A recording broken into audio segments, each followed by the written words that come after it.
성도 여러분 안녕하십니까? 2022년 9월 20일 화요 새벽 말씀 함께 나누겠습니다.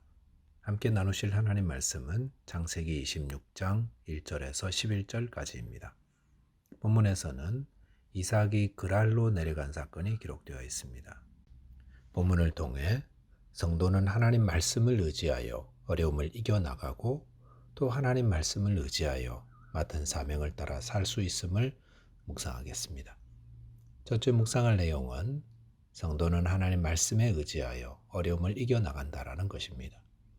본문 1절에 보시면 아브라함 때 첫 흉년이 들었더니 그 땅에 또 흉년이 들매 이삭이 그랄로 가서 블레셋 왕 아비멜렉에 이르렀더니 라고 하였습니다. 이삭의 때에 가나안 땅에 또 흉년이 들었다고 했습니다.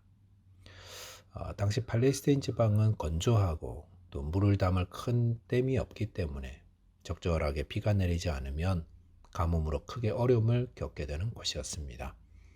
아브라함 때도 흉년이 있었는데 거의 200년 만에 이삭의 때에도 흉년이 들었습니다. 아브라함의 후손이며 하나님의 복을 이어받은 이삭이 사는 땅에 왜 흉년이 드는 겁니까? 하나님이 복을 주신다는 사람이 살고 있으면 그것은 흉년도 없고 홍수도 없어야 하는 거 아니겠습니까? 그런데 왜 흉년이 들어서 이삭이 그곳을 떠나야 했습니까? 본문을 보면서 다시 확인하는 것, 그것은 하나님의 자녀들이 사는 곳에도 흉년과 같은 어려움이 임하게 된다라는 것입니다. 그런데 이럴 때 잊지 말아야 하는 것은 성도에게 임하는 환난이나 어려움은 하나님의 뜻 안에서 일어난다는 사실입니다. 사람들은 고난 속에 담겨진 하나님의 뜻이 무엇인지를 찾으려고 합니다. 물론 정확히 알 수 있는 경우도 있고 때로는 잘 모를 때도 있습니다. 하지만 우리가 기억할 것은 고난을 허락하신 하나님의 뜻은 늘 선하다라는 것입니다. 성경에는 고난에 대한 말씀들이 참 많습니다. 시편 119편 71절에 보시면 고난 당한 것이 내게 유익이라 이로 말미암아 내가 주의 율례들을 배우게 되었나이다 라고 하였습니다. 고난은 우리에게 유익이라고 하였습니다. 왜냐하면 고난을 통해 주님의 말씀을 배우게 되기 때문이라 합니다. 이 말씀 보시면 고난이 없을 때 대하는 성경 말씀과 고난의 때에 대하는 성경 말씀은 깊이부터 다르다는 것을 알 수 있습니다. 고난의 때에 대하는 말씀은 우리의 심령과 골수 깊이 박힙니다. 평생 잃어버리지 않을 젖줄과 같은 말씀이 됩니다. 본문 2절에 보시면 여호와께서 이삭에게 나타나 이르시되 애굽으로 내려가지 말고 내가 네게 지시하는 땅에 거주하라 라고 하였습니다. 이삭은 아마도 그랄을 거쳐서 애굽으로 내려가려 했던 것 같습니다. 그런 이삭에게 하나님께서 애굽으로 내려가지 말라 말씀하셨습니다. 그리고 3절에 보시면 이 땅에 거류하면 내가 너와 함께 있어 내게 복을 주고 내가 이 모든 땅을 너와 내 자손에게 주리라. 내가 내 아버지 아브라함에게 맹세한 것을 이루겠다라고 하셨습니다. 하나님은 이삭에게 애굽으로 내려가지 말고 가나안 땅에 거류하라 말씀하셨습니다. 이 말은 비록 하나님이 약속하신 땅에 흉년이 오고 살기 어려워졌더라도 그것을 떠나지 않고 살아가는 것이 약속을 받은 하나님의 백성의 모습이다. 이것을 말씀하고 있습니다. 이 가나안 땅에 거주한다는 것의 의미는 오늘날 성도들에게는 믿음의 삶을 말합니다. 성도는 어려움 앞에서 애국과 같은 불신앙적인 방법을 따르지 말고 하나님을 신뢰함으로 끝까지 믿음으로 이겨야 한다라는 것을 말씀하십니다. 자, 그렇게 할 때에 하나님의 약속하신 복을 누리며 승리하게 됩니다. 찬송가 546장 2절에 보시면 주님 약속하신 말씀 위에서 세상 염려 내게 엄습할 때에 용감하게 힘써 싸워 이기며 약속 믿고 굳게 서리라 라고 하였습니다. 저와 여러분이 세상 염려 내게 엄습해 올 때 두려워하지 마시고 하나님 약속의 말씀을 굳건히 믿고 용감하게 싸워 이기는 자 되시기 바라겠습니다. 두 번째 묵상할 내용은 성도는 하나님 말씀을 의지하여 사명을 따라 살아가게 된다는 것입니다. 본문 6절에 보시면 이삭이 그랄에 거주하였더니라고 하였습니다. 이삭은 애굽으로 가려던 생각을 내려놓고 그랄에 거주하게 되었습니다. 본문 7절에 보시면 그곳 사람들이 그의 아내에 대하여 물음에 그가 말하기를 그는 내 누이라 하였으니 리브가는 보기에 아리따움으로 그곳 백성이 리브가로 말미암아 자기를 죽일까 하여 그는 내 아내라 하기를 두려워함이었더라 라고 하였습니다. 그랄에 거주하기로 마음을 정한 이삭은 또 다른 두려움이 생겼습니다. 그것은 사람에 대한 두려움이었습니다. 흉년으로 인해 먹고 사는 일에 대한 두려움은 하나님 말씀을 의지하여 이겼는데 사람에 대한 두려움을 이기기는 더 어려웠던 것 같습니다. 이삭은 그의 아내 사라의 미모 때문에 그랄 사람들이 자신을 해칠 것을 두려워하여 자기 누이라고 거짓말을 하였습니다. 그것은 그의 부친 아브라함이 행한 잘못이기도 했었는데 아들 이삭도 동일한 잘못을 저질렀던 겁니다.